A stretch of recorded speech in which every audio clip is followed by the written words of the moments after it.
He is a local culinary star, and his talents have been recognized by his peers as a 2014 James Beard Award finalist. We are so happy to have Chef Kevin Binkley cooking with us today. It's so great to see you. Welcome to the kitchen. It's great to be here. Did you ever expect to be recognized like this? No. If the fact that we even have a restaurant to me is incredible. So it's a huge honor. It's great to be in this valley, and I appreciate all the support that I've had by the Phoenicians. It's just been incredible. Congratulations! And when you're an award-winning chef, does that add pressure to what you do? Of course, absolutely. No question about it. But no matter what, even if we weren't, we're always striving to get better every single day. One of the things that I preach to our staff on a daily basis, if we're not getting better, we're getting worse. So every day we're trying to make incremental improvements over the course of the year. We should grow quite a bit. Well, I appreciate you being here because you're doing chilled gazpacho to start with, and you're doing it with a twist. We are, with liquid nitrogen. We do everything with a twist. I love that. I love that. So how do you prepare this, and kind of walk us through the new techniques? I will, absolutely. So we'll kind of step back and do the gazpacho in a second, but I want to start with doing what our garnish is going to be, which is where we're going to actually incorporate the liquid nitrogen. So with me is Chef Justin Olson that runs our Binks Scottsdale and Binks Midtown location. He's been working with me for years. He's super talented, and he's going to help execute this with you, Susan. Okay.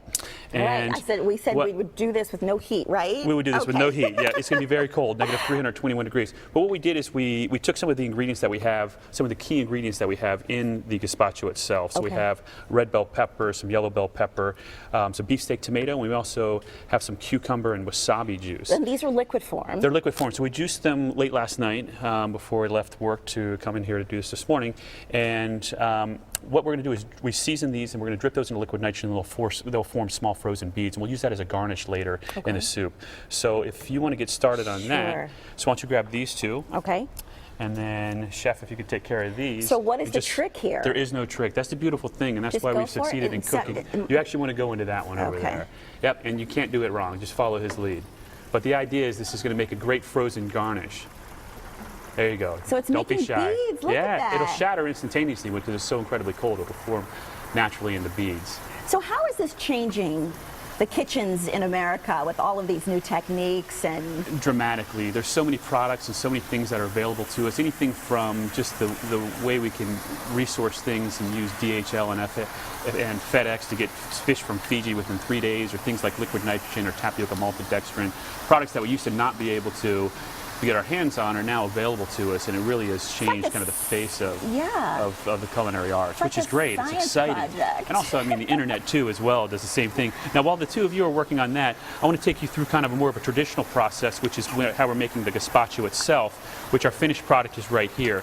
And what we do is slightly different when we make our gazpacho. It's the standard ingredients that you'll normally see in gazpacho, but what I'm going to do is we're going to layer it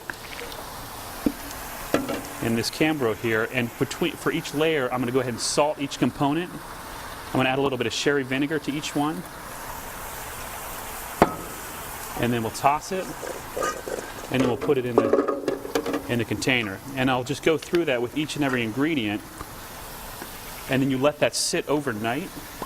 And the idea being, when you do it this way, ultimately you end up with you can taste each individual ingredient when you're making gazpacho. So a lot of times when you have gazpacho, it's great no matter what. Now assume I did that with all those ingredients. I can smell that. Well, this is the one you can smell right here, because this one's been marinating overnight. You can see kind of the juice that comes to the bottom. I don't know if you can catch that on the camera, but that's all just kind of leaching out of it. And like what I was just getting ready to say is, ultimately when you layer it like this for about 24 hours prior to you pureeing it, you'll end up being able to taste the cucumber, the red bell pepper, as opposed to just kind of this combination of ingredients. So you'll be able to actually site specific and taste specific, be able to tell which each individual ingredient is. So how are you guys, when you're putting this all together, when you say, you know what, I want to use one of those new techniques, does every recipe translate into a new technique, or do you just kind of hit or miss? It's all about trying to enhance our food. So trying to take something that we feel that tastes great and making it into something even better. There goes our crystals. Yep. Oh, wow.